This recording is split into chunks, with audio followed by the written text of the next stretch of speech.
Good afternoon, it's 2 o'clock. We'll start the webinar in about 30 seconds time. I can see that quite a few people are joining us at the moment, so we'll just give it 30 seconds, then start.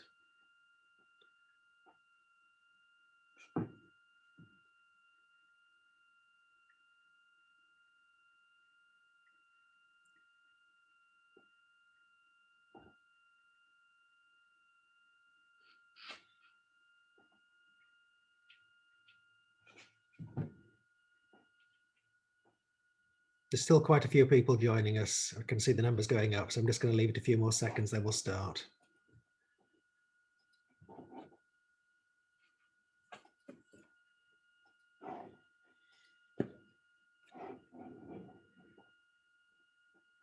Okay, we'll make a start. Good afternoon, welcome to our webinar. Webinar this afternoon is on Do You Know What Your Company is Really Worth? So we're talking about valuations. And what we're going to cover this afternoon is we're going to give a very short introduction to strategic corporate finance, who we are, what we do, why we have the experience to talk about company valuations. We're then going to move on to talking about the importance of valuations, why are valuations difficult, a bit about valuation methodology without getting into too much technical detail. We're going to touch on strategic premiums and really just give you an overview of how potential purchasers would approach a valuation of your business, or if you're carrying out a management buyout, how the valuation should be approached. And at the end, we'll answer any questions. We tend to find for this seminar, we do tend to get quite a number of questions. And can I ask you to use the question and answer facility? And depending on how you're viewing this webinar, the question and answer facility is either at the top of the screen or the bottom of the screen. And please feel free just to send your questions as we go along, and we'll try and answer as many of those as possible at the end. So just a very short introduction about us, who we are, why we're qualified to talk about company valuations. We're a professional firm of deal advisors. We've been going, we're in our 21st year, and we help clients buy and sell businesses. And the type of deals we do are trade sales and management buyouts, and occasionally corporate acquisitions. And we tend to get involved from a very early stage with most of our clients, giving an idea as to what is feasible, what can be achieved. So in a lot of cases, we get our first point of contact with a client is advising on what valuation is likely to be achievable, assessing different exit options. So if we're acting for sellers of companies, is the trade sale route the best route for them, or is the management buyout a better route? If we're acting for management teams, obviously advising on the valuation, funding, what is feasible, really to give early stage advice. So once we embark on a transaction for our clients, we know that that transaction should be deliverable. In doing trade sales, we get involved in carrying out research worldwide to identify potential purchasers, and we subscribe to powerful subscription databases that gives us the information on deals that have been happening worldwide in different sectors and information on potential buyers. And combine that with professional time, professionals who are used to using those research tools to get the best out of them. And we're very successful in putting together a list of potential clients worldwide who can afford to buy our client's business and who should have a strategic reason to be able to wish to buy those businesses. Probably about half the deals we do are trade sales, and about half the deals we do are management buyouts. And in the last week alone, we've completed 3 management buyouts. We don't normally complete 3 deals in a week. This has been driven by the budget, which was yesterday afternoon, and the expectation that the capital gains tax rates would increase significantly in yesterday's budget, following a discussion paper that was issued by the Office for Tax Simplification last November. But the Chancellor was silent on capital gains tax. The only thing he mentioned was the annual exempt amount would continue. So yesterday, the deadline of getting deals away before the budget has driven an awful lot of deal activity over the last 2 or 3 months, and a lot of deals will have completed over the last week or so. But the capital gains tax regime, as far as we can see, has stayed the same, with the expectation that the decisions on increasing capital gains tax rates, maybe reducing entrepreneurs relief further, which has now changed its name to business asset disposal relief, may come in the next budget, and therefore I suspect over the next year there'll be a lot of deal activity again in anticipation of higher tax rates on selling businesses in the future. So if we're doing, so as I say, we've completed 3 management buyouts, sizable deals over the last 7 days. And for management buyouts, we usually get involved in at an early stage in explaining what is feasible, what can be delivered, doing the fundraising. And for all deals, we're involved all the way throughout, project managing, helping get the deals across the line. So an experienced team, been working together for over 10 years, all 3 of us. Strategic's been going over 20 years, and we enjoy helping clients meet their aspirations. There's a small selection of some of our completed deals on that slide, showing we work in many different business sectors. Our skills are how to get a deal across the line, what can be achieved in getting the deal across the line. The same photos appear on our website, and are clickable on the website. We'll tell you about each one of those deals if you are interested. So I'm now going to hand over to Greg, who's going to talk about the valuation parts of this seminar next half an hour or so.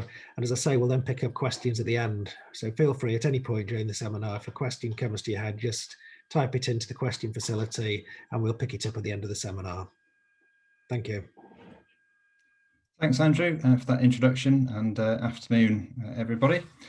So why is valuation important to business owners? Well, fairly obviously, it tends to be people's most valuable asset, and whether you're, well, especially if you're looking to sell shares in a business or buy a business, understanding valuation, how valuations are worked out, is very important. And even if you're not contemplating a sale or a purchase in the near future, having a clear understanding of how businesses are valued and what sort of factors drive valuation and what things might detract from valuation can aid with strategic decision making and helping to build your business and maximize value over the long term. Having a clear understanding of valuation helps avoid some quite costly mistakes, and we do come across these sorts of situations from time to time, especially business owners looking to sell their business, initiating a sale process with perhaps unrealistic price expectations. And this is something that we see quite often where a business owner might be wanting to retire, might have an expectation of a certain sale value for their business, which just isn't achievable. And for that reason, we find it incredibly important that clients understand exactly what their business is worth right at the outset before making that sort of decision. Also, having overly sort of ambitious price expectations can lead to situations where good offers are received to sell your business, but aren't taken up.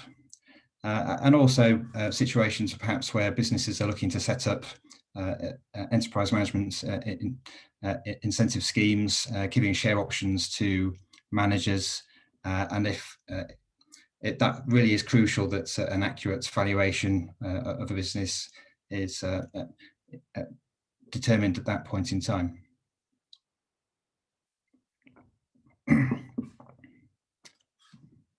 So moving on to why evaluations are difficult.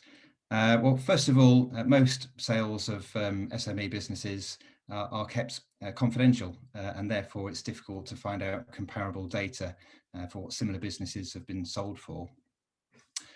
Also, where deal values have been reported in the media, the actual reported profitability can be misleading, and that's because the figures presented to Companies House might not reflect the true level of underlying profitability within a business.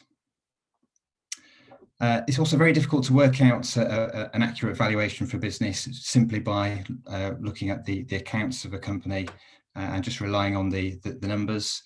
It requires a deeper understanding of the business, the risks inherent in it, its growth potential, the strength of the management team, and all those sorts of things just aren't easily sort of determined simply by looking at a set of accounts. And also there's an awful lot of judgment required in working out a business valuation. I'll talk a bit in a moment about the different factors that go into determining a valuation. There's many of them that need to be weighed up, and it requires a certain amount of professional judgment to accurately determine what a valuation should be.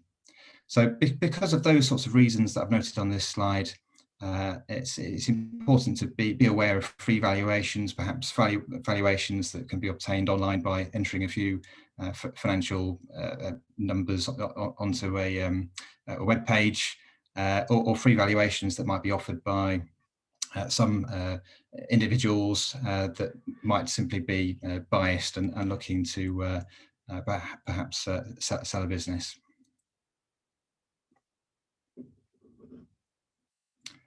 So moving on to different valuation methodologies. In most cases, a valuation of a business is determined by its profitability and taking the level of profits in a business and applying a multiple. There are other methods that can be used for working out a business valuation. You might come across multiples of recurring revenues in certain industries, maybe accountancy practices or IFAs or software businesses where there's a sort of a certain level of repeat business each year, which can be used as a basis for valuation. Also, a company's balance sheet value, its net asset value, can also be used to help to work out a value.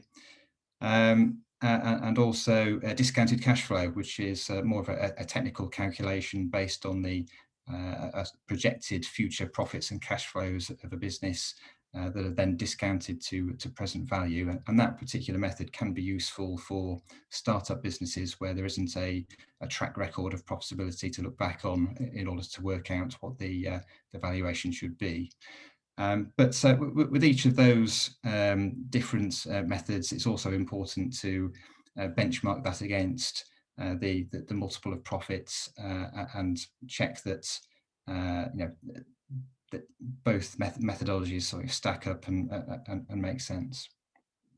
So I'll talk a bit more over the next few slides about the main valuation methodology that we use, which is multiple of profits. So multiple of profits, on the face of it, is quite a straightforward and simple method to use. It simply takes two components, the underlying profit of a business and the earnings multiple. The underlying profit, I'll talk about both of those in the following slides, but this method is most commonly used for mature businesses and those that are profitable. For obvious reasons, it can be difficult for distressed businesses where there isn't a profit to use in the calculation, or for startup businesses. And once you've worked out the valuation using this method, that gives you the what we call the debt and cash free valuation for a business, or enterprise value. And then a further adjustment is then required to take account of any surplus assets or debts within the company in order to arrive at the equity value of the shares in a company. So looking at the first element of the earnings methodology, the underlying profit.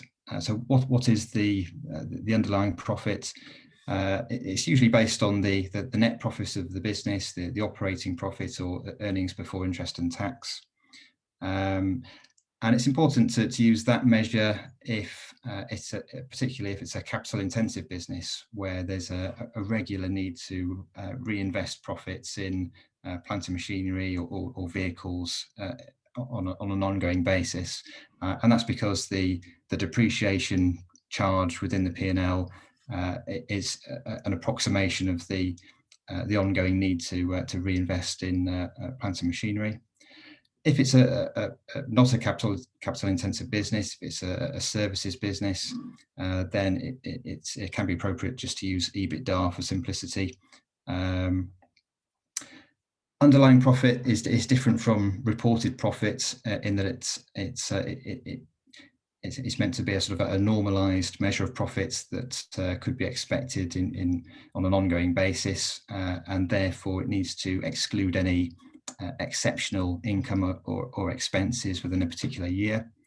And a very important adjustment that needs to be made in most cases is that it needs to be adjusted for the fair cost of management. And for most of the valuations that we carry out for clients, the directors of the company may only take a notional amount of remuneration through the P&L and have most of their income paid as dividends, and therefore that tends to overstate the profits or the operating profits in the business, as it doesn't include a full cost for the directors of the company. Depending on the circumstances, the underlying profit could be based on an average measure over the last few years, or it could perhaps be based on the most recent quarter or 6 months performance, and on a pro rata basis, and it really depends on the specific circumstances of the company, whether it's a business that is on a growth trajectory, or whether it's a business that makes profits in some years or in losses in others, and that's a judgment that needs to be made as to what period of time should go into calculating the underlying profit figure.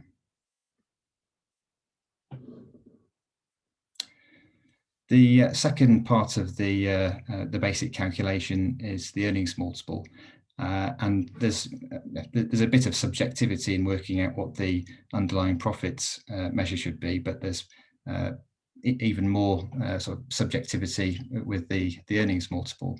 The earnings multiple is basically a reflection of the quality of the business and the quality of the earnings within it, and it's driven by various factors, such as the nature of the revenues in the business, whether they are repeat in nature, whether they're contracted, the barriers to entry existing with the business, its market position. If it's a business that has a very strong market position, that will lead to a higher multiple. The spread of customers, if it's a business that is reliant on a very small number of customers, that will detract from the earnings multiple. And very importantly, its growth potential. If it's a business that has flatlined over recent years and is in a struggling market, and there isn't that growth potential, that will weigh down the earnings multiple. Another sort of very important factor is the strength of management within a business.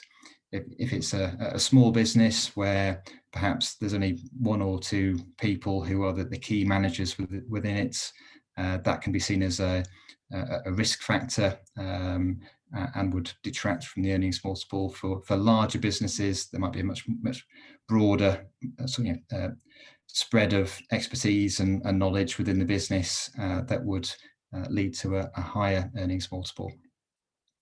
So as I've mentioned, the multiple to use is very subjective. It involves understanding in detail about a business, and then weighing up which factors are most important, and trying to sort of form a view on the overall level of risk in the business and the overall growth potential. The earnings multiple for most SME businesses tends to sit somewhere between 3 and 5, but it really does depend on the circumstances of each company. We do see businesses valued using an earnings multiple of less than 3, and also higher than 5 on many occasions.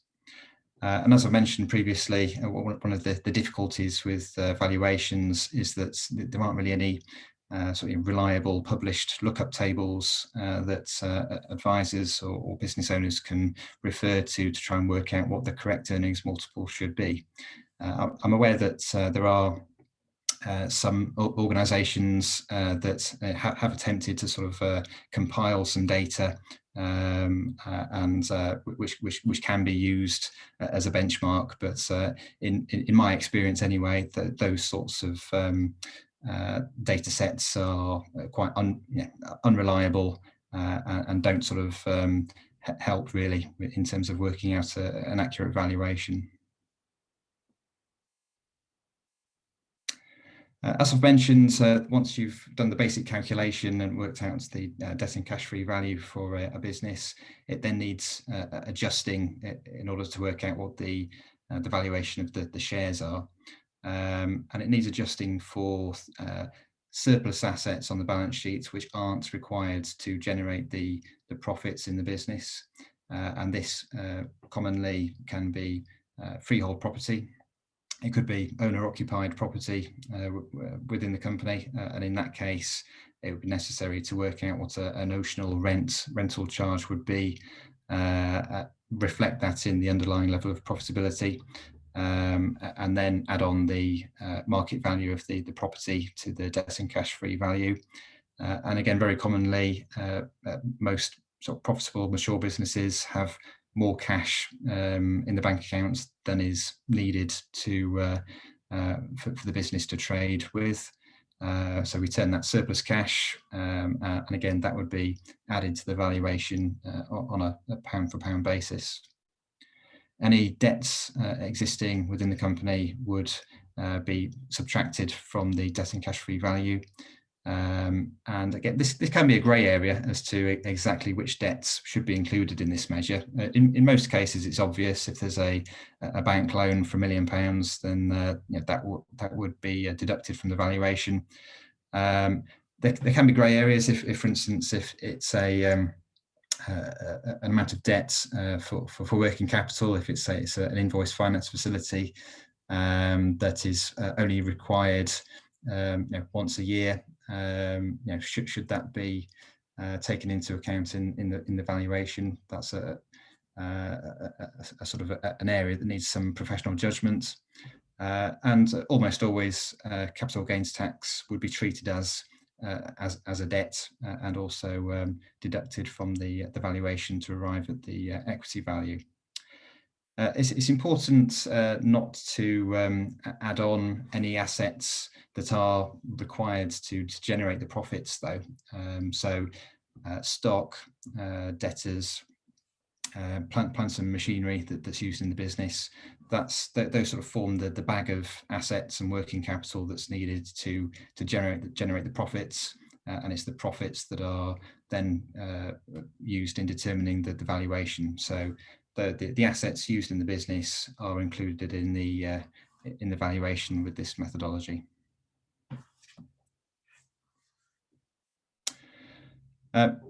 Just quickly touching on the strategic premium, which is a term that you might come across from time to time.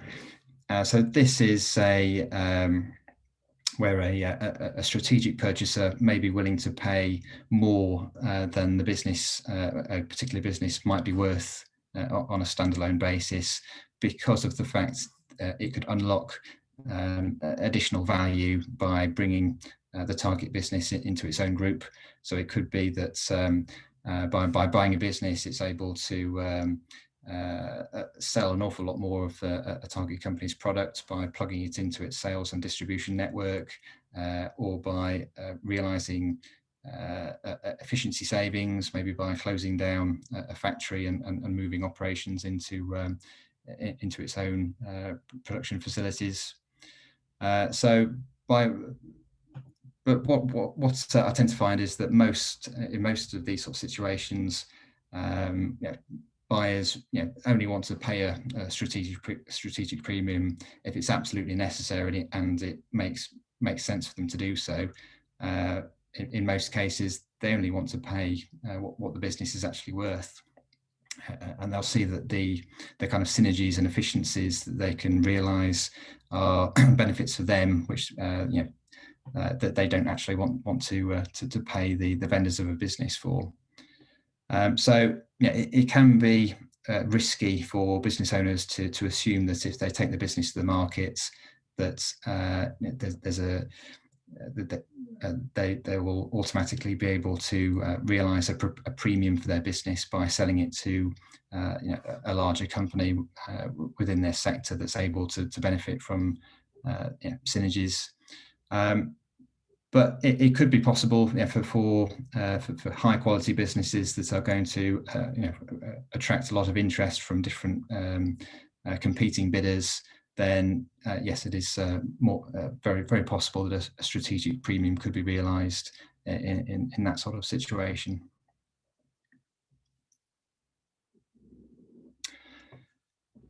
What's another point just to add is that sometimes there can be a tendency for owners of SME businesses to overvalue their businesses, and this is very, very understandable, not least because it can be quite an emotional sort of they can be emotionally attached to their business, and rather than a buyer looking at a particular company and just looking at it very objectively as a profit stream, the owners of a business will have that sort of emotional attachment, and as well as it being a profit stream, it's also many other things. It provides their job, maybe jobs for their family members, and therefore they're looking at it from a very different angle to what a potential buyer would be. Business owners, more often than not, have been running their business for many, many years, and there's always that sort of option of delaying a sale for a few more years, benefiting from the profits generated during that time, and then looking for a sale further into the future. And therefore there's always that sort of option of waiting a bit longer before looking to sell, which can lead business owners to think, well, if I don't receive an offer of at least this much, then it's not worth me selling. Sort of linked to that point, entrepreneurs and business owners by nature, they tend to be very confident and optimistic people, and for that reason, there can be a tendency to sort of overplay the positive aspects of their business, and maybe underplay the risks and the negatives when it comes to valuing a business. And again, contrast that with buyers of businesses. Buyers can tend to be much more circumspect. They will sort of look for the weaknesses in a business that they're evaluating, and perhaps get quite sort of fixated on some of those. They'll see those risks sort of very clearly and sort of build those into their own valuation. And as I've mentioned on the previous slide, buyers, well, there can be an expectation on the part of sellers that buyers will commonly pay a premium for a business, when in reality that tends not to be the case. So just a few comments just to wrap up. The first being that a professional business valuation, we find gives a lot of value to business owners, not just when they're looking to sell in the short term, but can help them grow capital value over a period of time, and make better decisions with that understanding that comes from sort of knowing exactly how their business is valued, and what steps they can take to grow the value in their business. Beware of simplistic or free valuations.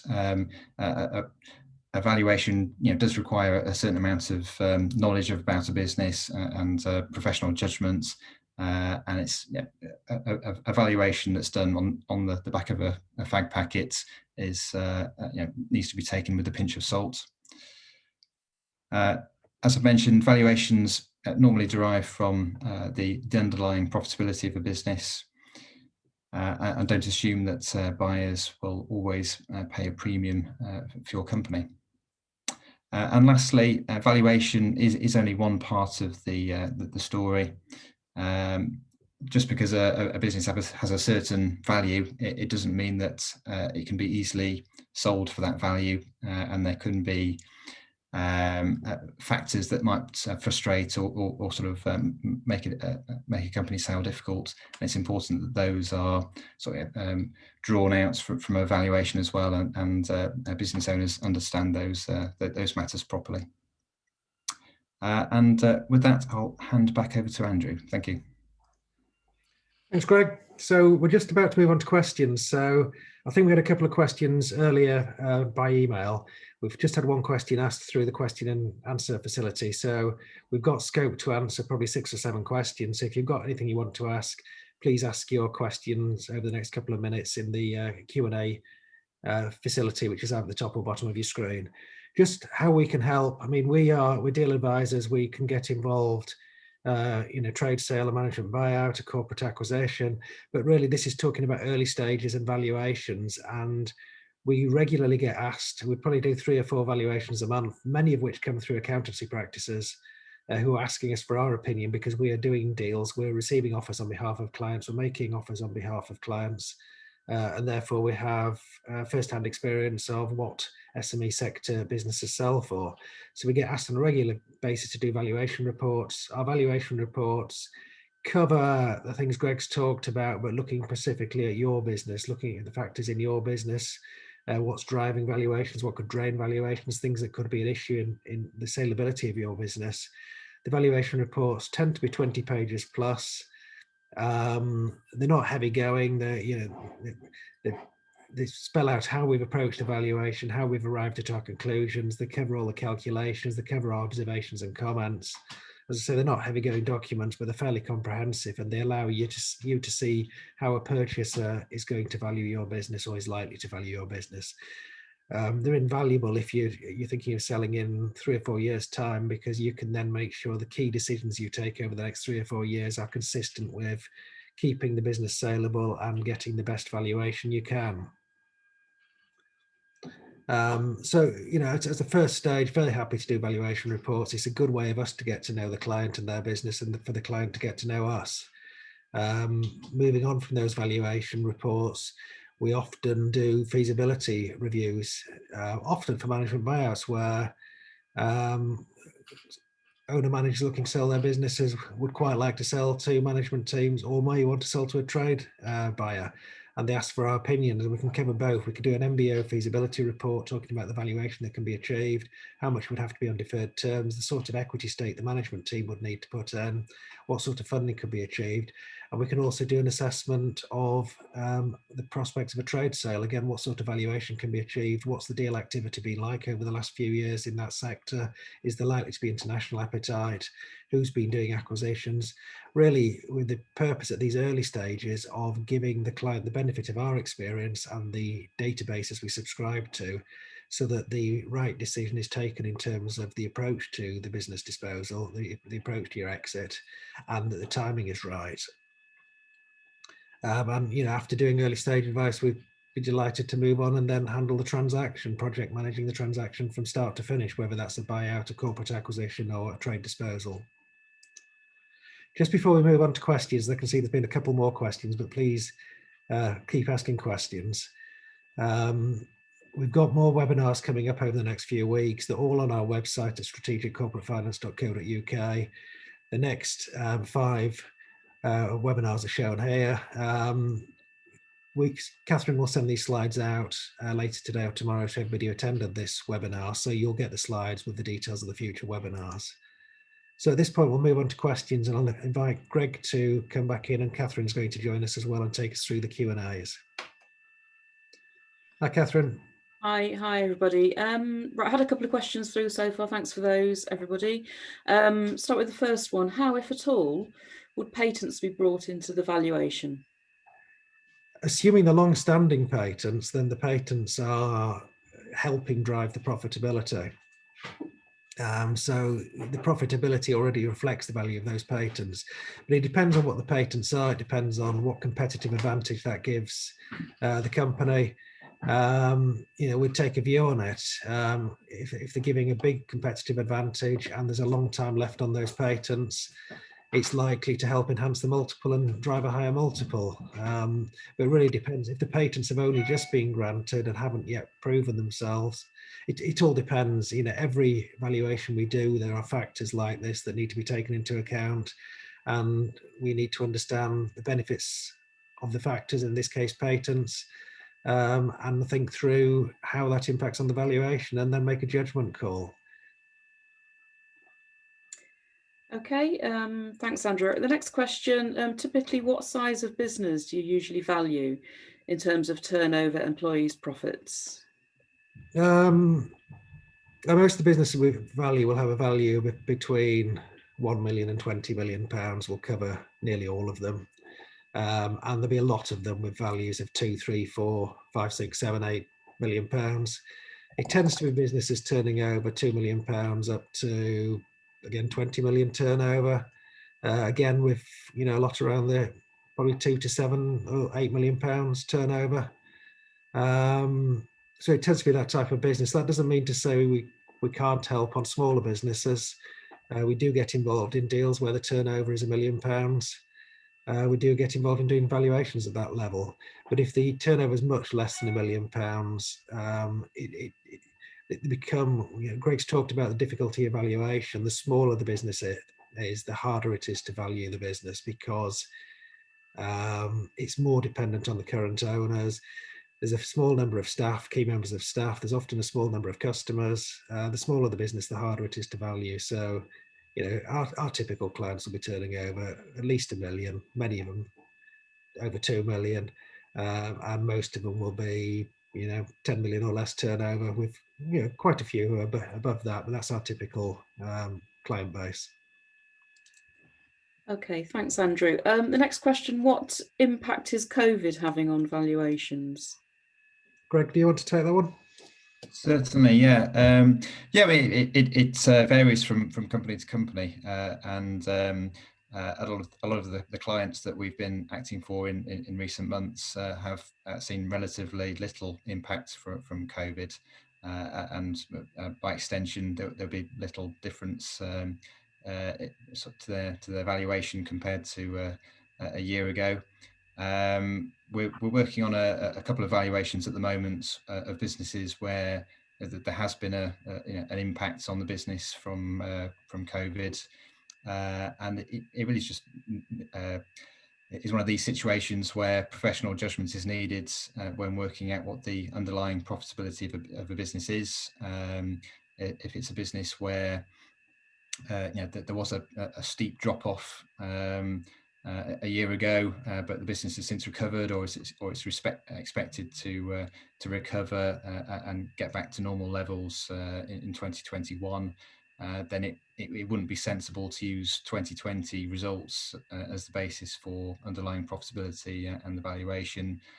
So in those sorts of situations, it would be appropriate to use 2019 numbers as the basis for underlying profits, or if it is possible to try and work out what the specific impact of the business was in 2020, then taking that number and adding it on to the actual results. So yeah, it really just does depend on the company and what's happened in the company that's being valued. I think it's fair to say we're seeing quite a few companies who have had fairly minimal impact from COVID. I think most businesses had some impact at the first lockdown in March, when nearly everything shut. But that was for only a few weeks, and we've the 3 deals we've completed in the last week, after those first few weeks of lockdown, returned to normal levels of profitability or higher. And we've certainly done a valuation in the last 6 months where the business had benefited quite dramatically out of COVID. And then the question is, will that higher level of profitability continue? So valuations involve professional judgment, as Greg has said a number of times. It's all about professional judgment, looking at understanding the business, understanding where it's going, where it's been, understanding the impacts on profitability and the potential for the business, and making professional judgments. Okay, thanks, Andrew and Greg. The next question, is it possible to use valuation multiples from different industries? I think this comes back to what Greg talked about earlier. There's no lookup tables. I know there are one or two organisations who try to publish multiple lookup tables by industry, but those multiples are based on almost non-existing information, because in the SME sector, most companies, if not nearly all companies, don't publish a P&L account at Companies House. So you don't know what the profitability was. Even if they do publish a P&L account, you don't know what the underlying true level of profitability is after adjusting for management remuneration and other issues. And you often don't know what the deal is, because vendors, in nearly every share purchase agreement we see, there's a confidentiality clause, because vendors don't want people to know what they got paid when they sold their business. So if you don't know the deal value and you don't know the profitability, the multiples that get published tend to be totally inaccurate. But there are different multiples. Having said that, different multiples do tend to apply in different industries, but it's down to the businesses in those industries. So the industries, the sectors that are doing well, who've got good prospects, where the profitability is good, which are growing sectors, will have better multiples. Industry sectors that are in decline, where they can't compete with overseas competition, where the profits are dropping, will have poorer multiples.